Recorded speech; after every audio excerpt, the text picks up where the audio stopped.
All right. So in today's episode, I'm with Brian Darcy, and Brian is a patient of mine who we've been through a fair amount of stuff together, I would say. And Yeah. one way or another, we figured some things out recently that has really helped with that kind of behind the shoulder blade, neck kind of pain that so many people deal with. And so I asked Brian if he would be willing to share his story because it's a good one, and we've been through some struggles, and I also think we found some really good success. And so, yeah, anyway, welcome, Brian. And so I guess let's start off with, we first met through Caitlin, right? Caitlin Glenn. Yeah. Uh-huh. So what started this time 3 years ago or so? 3 years? Yeah. I knew it had been a while. So what started it? What made you go seek out help and kind of tell people what you were experiencing? Yeah. So after I finished grad school, I started working a desk job, working at a desk for 8 hours a day. I then took up road cycling. And then my first summer of cycling, I started getting some pain, like in the upper back, shoulder, neck area, on longer rides. And I thought, oh, it's just, I'm new to cycling. It'll get better. But it didn't really get better, and it got worse. Like it would come on sooner and sooner on rides. So then I ended up going and seeing a doctor there or here in Cleveland. He just told me, hey, give the bike a break for a couple months. So that didn't really help. So then I started kind of seeking out some PT help to try to figure out what was causing that pain. Gotcha. And what that pain is, like the pain you had is pretty much between the shoulder blades, but it would go up into your neck and some of those other things too, if I remember right. And then, yeah, it would get to the point on long rides where I couldn't look behind me to see like traffic coming because my neck was getting so stiff and sore. Right. And then it got to a point where it was bothering you at work too, correct? Like I think when I saw yeah, definitely. It was even a work type thing. So, all right. So, what all did you try? I know you went and saw Caitlin first. What do you remember exactly? I mean, it's been years, but I kind of remember some of the details. What all did you guys work on? Yeah, she mentioned like it sounded like a disc kind of thing. So I was doing a lot of like McKenzie, like back extension type work. And that just kind of aggravated it a little bit and didn't really make anything better. And that's when she had me go see her, a doctor at UPMC. I saw him about my shoulder. Well, I guess that's after I saw you, but yeah, I saw you before that. Yeah. And we did some like needling stuff. And you had me doing some core work. Like I remember like squatting and then like walking out on the carpet and then walking back just to like activate the core and some like dead bug stuff, if I remember correctly. Yeah. For those of you who don't know, Caitlin Glenn is a phenomenal physical therapist. She's got a cash practice in the Boardman, Youngstown area. We all went to Youngstown State University. And she works a lot with triathletes and cyclists. And I remember when Caitlin kind of reached out to me and she's like, hey, I was guys having trouble on the bike. And I'm like, that's your bread and butter. I don't know what I'm going to do.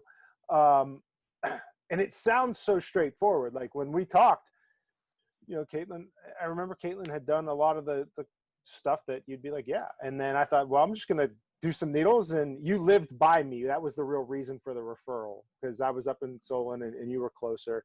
And I was like, yeah, we'll just keep doing what she's doing and we'll work on the ribs. So we had done a lot of like breathing mobility and work on a rib cage position, trying to get that core position to lock into place, and building some extension strength, thinking that, you know, you combine a sitting job where everything's forward, and then you go into a sport or an exercise modality where you're even more crunched, right? Even more flexed.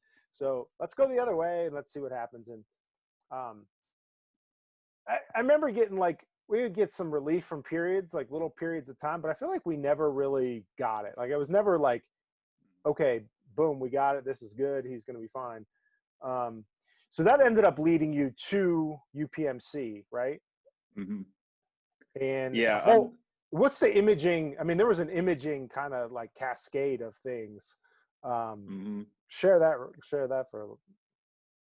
Yeah, I went in, because a lot of the pain would start on the right side and then kind of make its way just kind of on both sides, but it was always starting on the right. So he suspected maybe something with the shoulder, but he did a bunch of x-rays like thoracic spine, cervical spine. Didn't see anything. And I had all that done previously with other doctors, so that wasn't surprising. And then he did an MRI of the right shoulder and saw the labrum tear. So at that point, I was almost happy because there was finally like something definite. Like, this is definitely wrong. This could be causing all that pain. And I was kind of relieved at that point. And I think I even sent you an email like, "Hey, this is what's going on. I'm thinking about having the surgery, but I think I was just going to do it anyway." Yeah. Patients tell me that all the time. Like, their MRI comes back like clear, and they're like, I just wanted it to be something. And I understand that frustration, but you almost never actually want it to be something.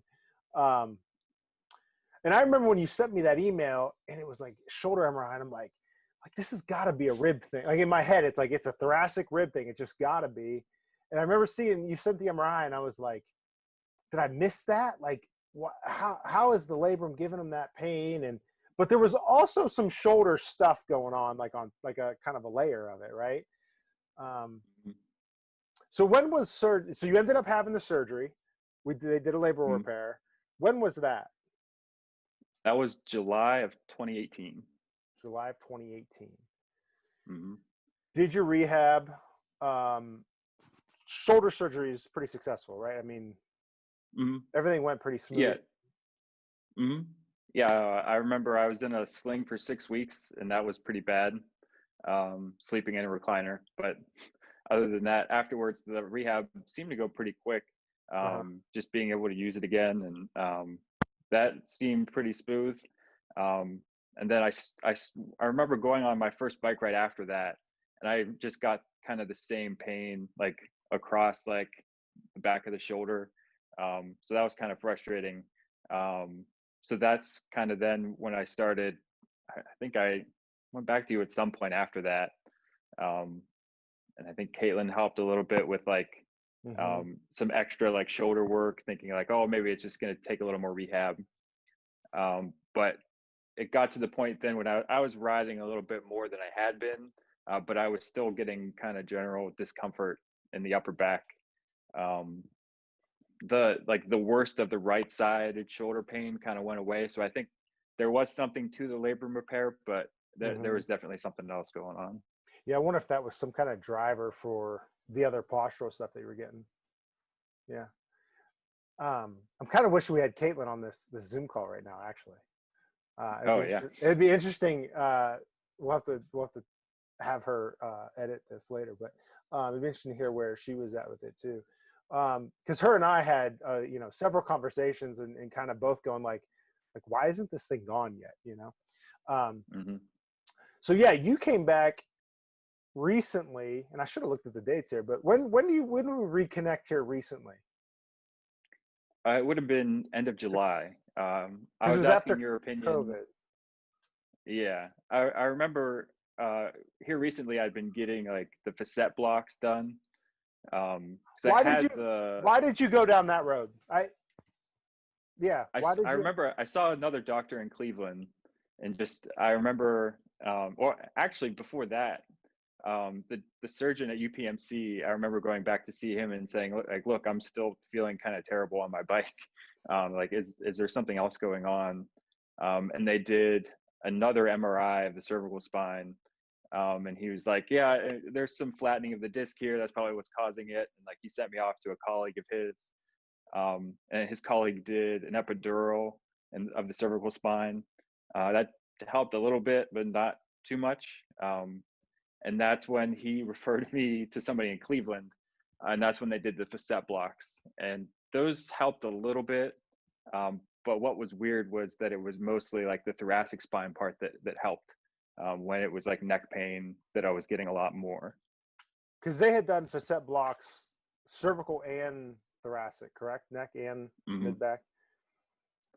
And then, go ahead.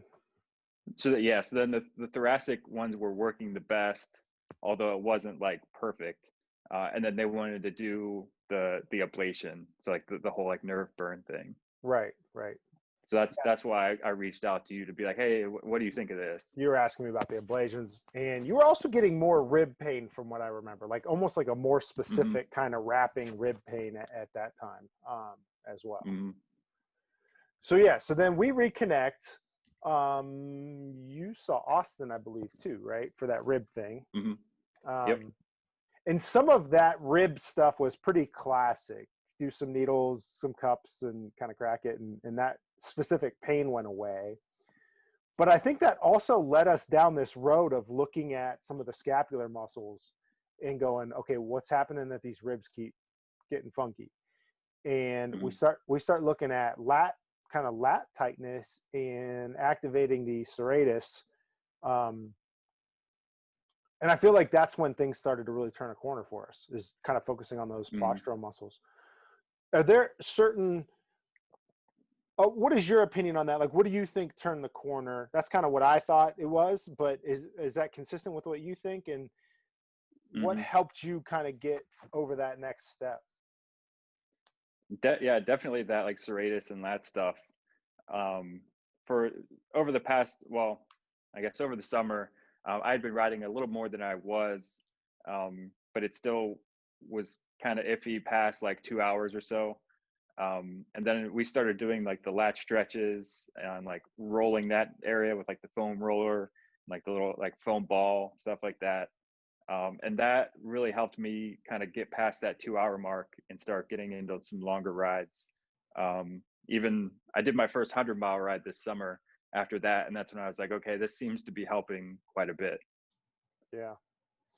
Um, I mean, that's just so cool. And then at what point, because you canceled surgery to the ablation procedure as well, Mhm. correct?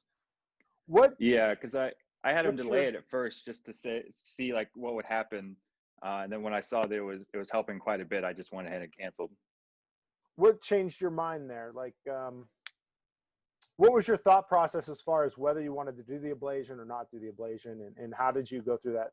Because I feel like that's a question I get all the time. Hmm. I guess just knowing that that kind of just covers up a symptom and doesn't really fix what's causing the pain. And I Hmm. didn't want to be dependent on that. Like they said it lasts 6 to 9 months or so. And then they said, but the good thing is you can just keep coming back and getting it done. But I didn't really want to have to depend on that. Yeah. That's my complaint. If I have a complaint about that I keep saying that procedure, um, is that I do find that people get kind of they look forward to them almost. Like they're like, all right, Hmm. this is going to be good for 6 months, and like clockwork, the pain comes back, and then they have to go back again, and they just almost have to have it. That dependency kind of builds, and that's my only kind of beef with it. And yeah, it's interesting, and I think it's been pretty cool. So the question to that is, how quickly, in my PT brain going, okay, yeah, we saw some relief in session with some of we've done needling, we've done cupping, we've done quite a bit of cupping recently. Um, Hmm. what, uh, what did you find that kind of motivated you or kind of gave reason to kind of sticking with those home exercises, especially after, like, I feel like we've tried so many things that didn't work super well, yet here you are still kind of hammering away at some different routines. What gave you that motivation, or what's going through your mind there? I think maybe like a couple weeks after starting doing some of that new stuff you gave me, I noticed like I'd wake up in the morning and I wouldn't feel terrible. So that was a pretty good sign that like, hey, this is kind of working. And then also again, like being able to ride my bike for longer distances helped quite a bit. And even running, started running after the surgery because I wasn't allowed to ride my bike, but I was still getting pain when I was running in that upper back area. And I noticed like that just kind of went away as I would be out running. So just all of that combined and seeing progress in kind of a short amount of time. Like it's not perfect. It's still not perfect yet, but it continues to get better. And I guess that's something I hadn't really seen in the past. Yeah, so that progress happened pretty quick with some of those more recent adjustments, huh? Yeah. Mhm, definitely. We'll make sure that we link some of the exercises that we've been doing, like the lat stretches, the rolling, the wall slides. We got you doing dolphin presses now. We'll link some of those videos in the notes here, but so that people can kind of take advantage of doing some of those things. How do you how do you fit it in? right? Like I know you're putting in some serious miles on the bike, you're running a ton, you're working, obviously. What's your strategy? How are you making it happen?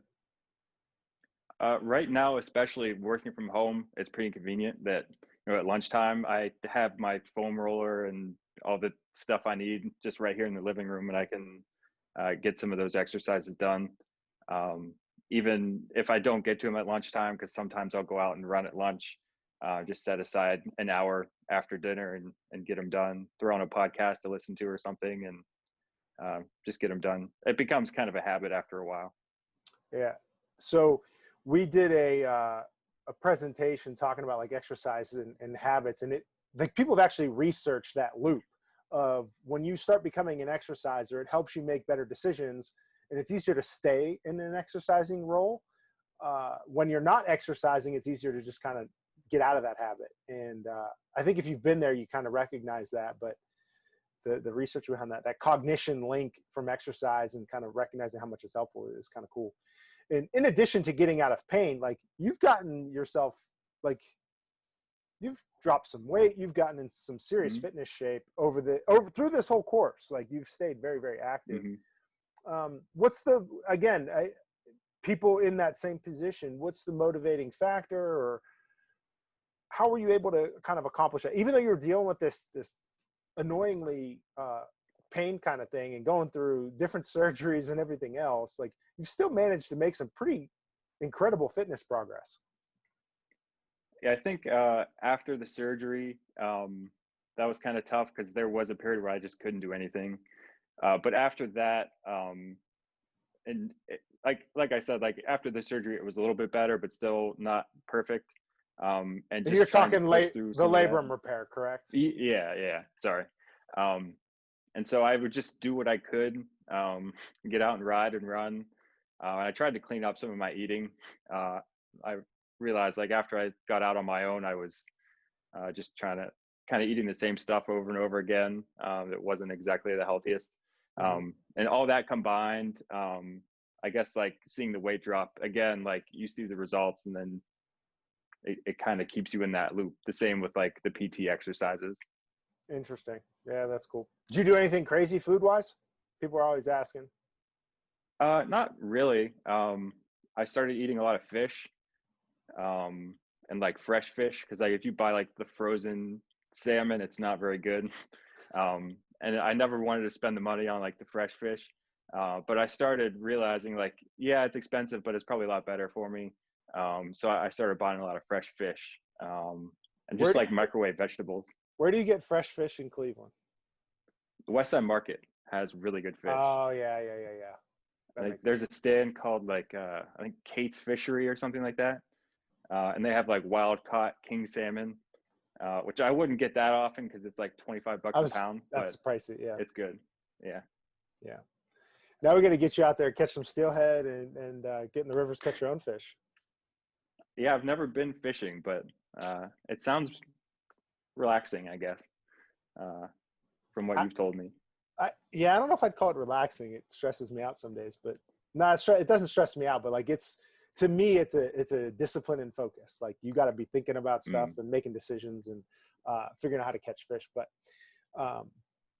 every now and then I think about it would be kind of cool to only eat things that you grew, like have a garden and can and freeze your own food. And could you sustain a lifestyle where you're able to fish and maybe even hunt and do that kind of stuff. But yeah, that would be cool. But backup, West Side Market is probably good.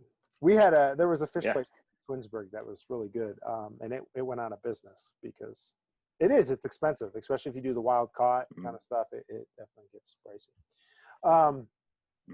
What's your exercise routine look like? Like what's a week look like? Over the summer, I was pretty consistent. I would do between 8 and 10 hours on the bike. And I would usually only run about 2 days a week. I'd go out and run like 3 miles. But now that it's getting colder, that's kind of been changing. I'll ride inside a lot. There's a program called Zwift, for like indoor cycling. And it makes it almost like a video game. So it's it's a lot better than just sitting and like staring at the wall on the indoor trainer. There's like a guy on the screen and it changes the resistance for you. Like if you get to a hill in the game, it increases resistance. So it's like you're kind of like immersed in the game rather than just, again, staring at the wall. But yeah, I'll do like 5 or 6 hours on the trainer. And then my running's been going up. I'll do like 14, 15 miles a week now outside. I'm trying to ramp up the running a little bit. I usually do that in the winter time just because it's good to get outside, especially now, like working at home. There's some days I won't even leave the apartment. So it's good to get out and run. That's interesting that from a COVID standpoint, it just changes everything. Are you a trail runner or do you road? What do you do there? Just road. Yeah. Roads. Yeah. There is something about running. It just has a different feel to it. Like it just feels natural. It feels like something you should do and kind of move through. I've always struggled with cycling because it is such a time commitment. Like it's, you know, if you're going to go, what's a 100-mile ride take? Like how long is that going to take you? 6.5 hours. I think it took me when I did it. We did a hilly one. So it was a while. Yeah. And that's actual ride time. That's not counting like, you know, loading up the bike, going to wherever you're going and that kind of stuff. So I think it's an amazing sport, but you definitely have to enjoy that process of spending the day on the bike and that kind of thing. How about weight training? Are you doing anything? I don't know that we've talked about it. Are you doing any kind of specific weight stuff right now? No. Well, you gave me like a shoulder press type exercise that I do now, but nothing other than that. Are you training for anything? Like, nope. No specific. I started riding just because I always had a bike growing up, and I would ride like just around town. And there was like one of those rails to trails, like trails in Lisbon where I grew up, and I'd go out and ride like 5 miles or something on that.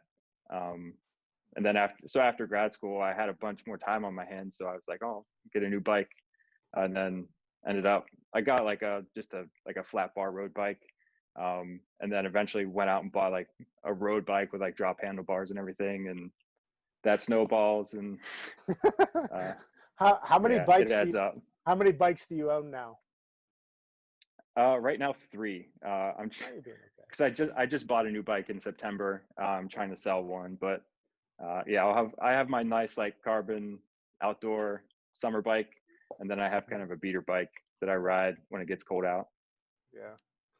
I love hearing this. I have it's a Giant, whatever their kind of entry level model is, but the entry level models are still, you know, you're at $1,200 kind of just to get into the game, just to play the game. Yeah, it's a commitment. And it definitely, like, it's a steep increase when you start looking at the different bikes, for sure. I need to get a trainer. Then you get the trainers are good. I've never had it. Yeah. The smart trainers are definitely the way to go, because they have the controllable like apps. Like I just run the app on my iPad, and then it controls it all through Bluetooth. So like if you hooked up to, was it Zwift you said? If you hook up to that, it automatically adjusts the resistance and kind of goes through that? Interesting. Like it'll tell you, like it'll come up on screen and tell you like the grade you're on. So it'll like you'll go along in the flat and it'll 0%, and then you'll get up to like 6% and you'll really start to feel it in the legs. So it's pretty cool. That is kind of cool. Can it do like power and watts and all that kind of stuff as well? Yeah, it has a power meter built in, so it shows you your wattage right on the screen. And then there's built-in workouts you can do where it tells you like pretty much just like a stationary bike at a gym. It'll set the wattage for you and say, hey, hold 200 watts for 5 minutes, and then it'll give you a break, and then another 200 watts for 5 minutes. And so it's kind of cool to do some of those structured training programs too. What's an average trainer, like a smart trainer like that? What's the kind of average price there? Probably 600-700. Again, like the low end ones, like it's quite a commitment to even kind of get into the game. Same with the bikes, but it's worth it. But I mean, if you look at Peloton, I mean, people are dropping $2K on a bike, and you can't take it outside when the weather's nice. So Yeah, Yeah, it's that's one of interesting. the pluses. I wonder how that compares. They have VO2 max tests on there, like estimates that can test your VO2 max. I I would assume there they can might do it. be. Yeah. I know there's like FTP, like functional threshold power, is a big one for cycling. They have those tests built in, but I'm not sure about VO2 max. Yeah, I bet they do. The FTP thing is something that keeps coming up in things that I'm watching and listening and consuming. And it's something I actually don't know much about as far as like using it as a training methodology and looking at different, Mm, I understand what they're doing, looking at different energy systems, but I don't know how they're calculating it and how they're exactly how the zones work, like the different hmm zones that I don't know what they represent.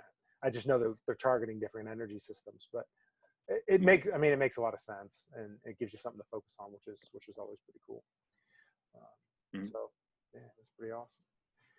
All right, man. So if you had to give somebody advice, you're dealing with something that is obviously nasty, naggy, been around for way too long.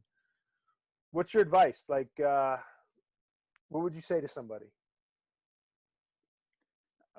Who definitely ask for help. Mm-hmm. Uh, go see a physical therapist. And like if what you're doing isn't working, like obviously change it, do something different, and see if you can make some progress. Um, and that's not to say like if you do a week of the exercises and you don't see progress, to like give up then. Like give it some time, and hopefully you'll see some progress. And if not, try something else. It's been one heck of a ride. So it's really cool to see kind of the progress and where it's gone. And um, I feel like we're finally on a right road, and it's cool to see you out there Mm. riding and doing all that crazy stuff. So man, pretty awesome. I'm happy to be finally getting back to it. Heck yeah. It feels good when you can chase that stuff and not worry about pain so much, Mm. right? You're just kind of working on making progress, and you're not dealing with, kind of all that crap. But, Definitely. all right, man. Well, hey, I really appreciate you spending the time to talk with me here, and I guess we'll catch up in the clinic here again soon. Cool. Sounds good. All right, man. Thanks. I appreciate it. Yep. No problem. All right, bro. Thanks. Talk to you. Yep.